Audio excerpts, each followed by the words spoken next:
Hello, it's Bibi Cameron here, and today's video is to share with you some tips to make these bags. This is a personalized bag. I use Stampin Up supplies and it's extremely easy. The first thing we are going to need is a chopping bag. This is cotton, 100% cotton. It measures 40 by 38 centimeters, and I got it from a local craft shop at only 50p. They are normally sold at £1, but they were in half price.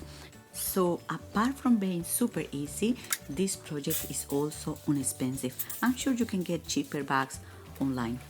So the first thing I do always when I'm going to stamp on fabric is applying a starch and iron. You need your fabric to be flat, to get your fabric as flat as possible, like paper.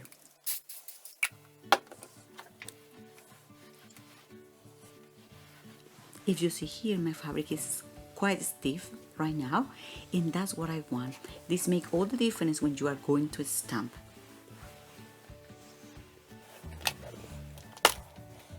This is the stamp set. It has 38 individual clear stamps, quite big letters, numbers, and decorative accents. I found this stamp set perfect to make personalized cards, home decor elements, and projects on fabric. Then I select the letters I need for this project, and as I don't have a large clear block to mount the stamps, I'm going to use one of my embossing machine plates. The only thing I need to make sure here is that that embossing plate is not bent, because it will be more difficult to stamp and get a nice crisp image. So I just place the letters like that, and I'm going to ink this stamp. I'm going to use Archibald ink today. I'm not going to use a Stazon because a Stazon dries super fast and the ink will dry on the stamp before I have the chance to put it on the fabric.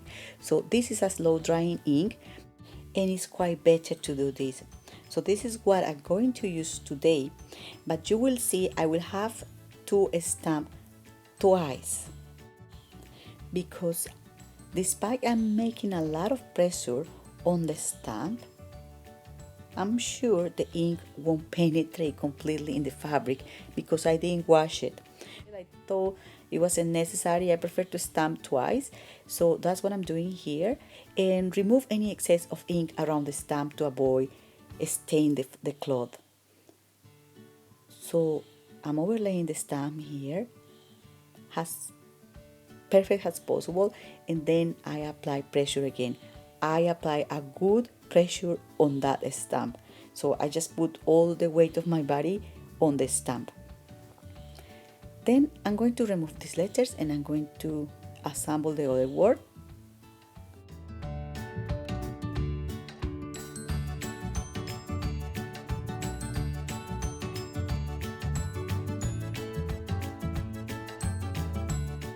I'm calculating the spaces between letters, but according to the design I can place them closer or a little bit more far from each other.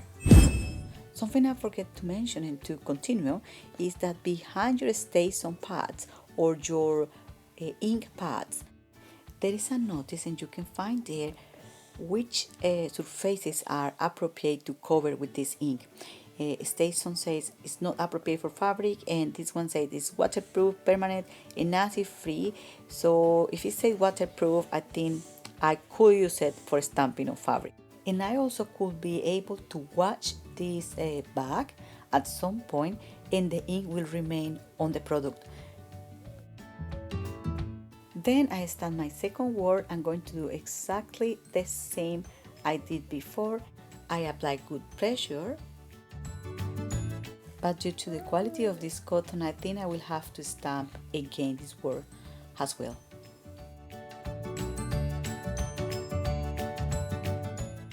But then I see this letter here, the letter H, and I check my stamp, and the ink is still there. So I was wondering why is this. Could be the embossing plate which is bent in that area and it's not allowing me to make the right pressure on the fabric, or could be a patch on the fabric of certain substance do not allow the ink to penetrate. So I'm going to try again to see if this improves.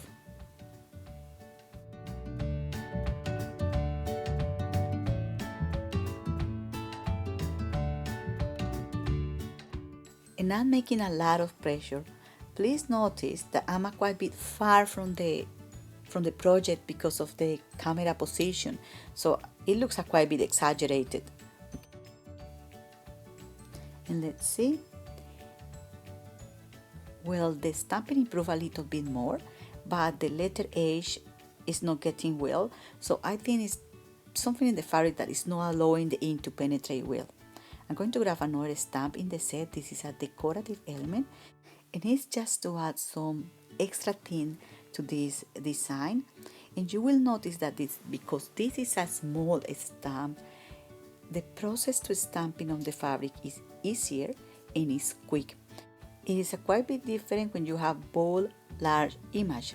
Well, because you have to cover a larger area with the ink, and you will need to make sure that the ink is penetrating in that fabric. So this is just a very, very silly thing to know, but I think you need to know it.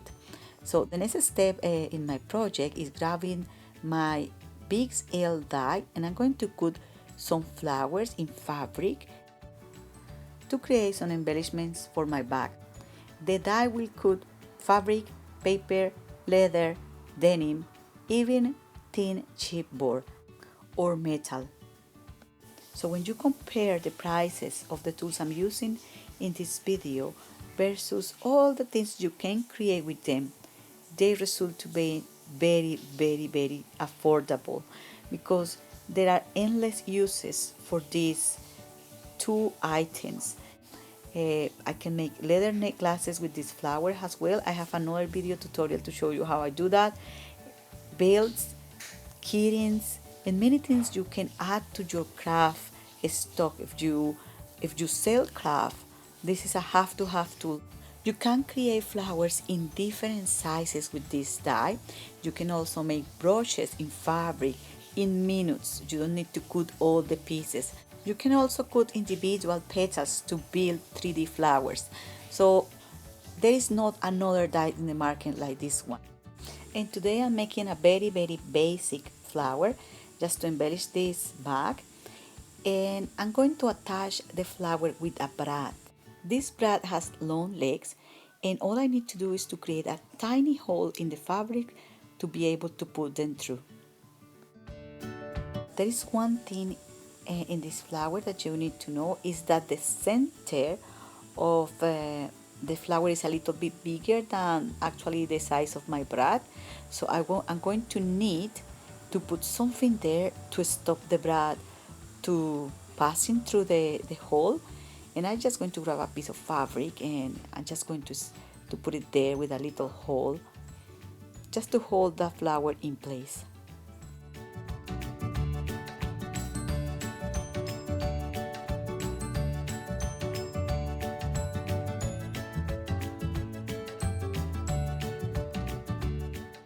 And then it occurs to me that this flower will look quite a bit nicer if I fringe the fabric.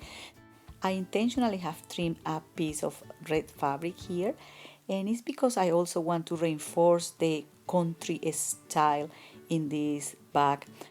So I just pull off all these threads here just to complete this project, and I'm almost done. And another thing I want to show you here, see here, there is not a stain of ink. And normally what you have to do when you stamp on fabric, you have to put something inside the bag, could be a piece of cardstock, to avoid the ink penetrate to the backing fabric. In this case, as the ink barely penetrates the first layer of fabric, it didn't penetrate the backing, so I didn't need to use anything inside. But if you are going to use paints or acrylic paints, any kind of paints which are very wet, you will need to protect the inside of the bag. And now I think I'm going to do something extra here in the corners, and I'm going to fold them just like this. I'm going to make a triangle here, and I'm going to add some extra detail. I think I'm going to add a fringe or some threads hanging from there, and I'm going to show you how I do that. So I'm going to attach a pin to hold this in place, and I'm going to use my iron just to try to make flat this crease here in the bottom of the bag, and also to make flat of the fabric, because when you manipulate the fabric, when you are sewing or attaching brads and these things, it gets all creased, and I just kind of a little bit maniac of the order, so I wanted to everything flat. And then I'm going to thread a needle, and I'm going to make a knot, and then I'm going to do this. You have to pay attention because my English is not great at the point to explain this thing here, so you have to get this like that, and then you pass the needle again, and you make a knot in the base of that stitch. So what you're going to get there is two fringe hanging from the back. I'm going to do it twice just to make sure that this is completely strong, but then I have a little trick to make a lot of this in once with one stitch. So you will get something like this. Okay, in the other corner I already made the stitches, as you can see here, 2 stitches, but then I'm going to grab the thread and I'm going to wrap it around my hand, and then I'm going to tie a knot in the ends of this thread here, just like I'm doing here. It doesn't have to be exactly as I'm doing here, but it's important to have this tie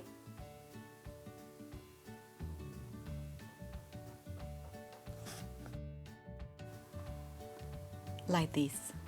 So you will have something like this, and then from those ends you are going to grab the needle, you are going to thread the needle, and you are going to do exactly what I'm doing here. You pass the needle through the fabric, get the needle out, and then just looking for the other end to tie another knot.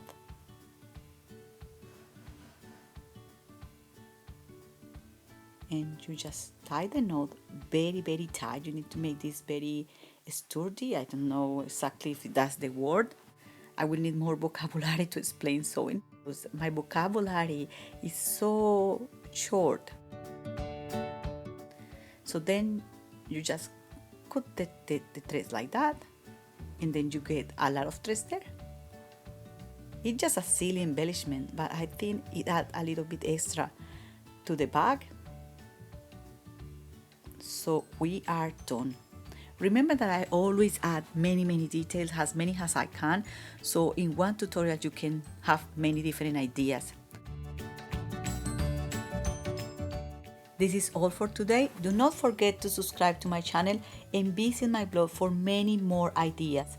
I have many more ideas in my blog that I can't share in videos, so hopefully you can pay me a visit and leave some comments. Thank you very much for watching, and happy crafting. Bye. What did you say, Nema?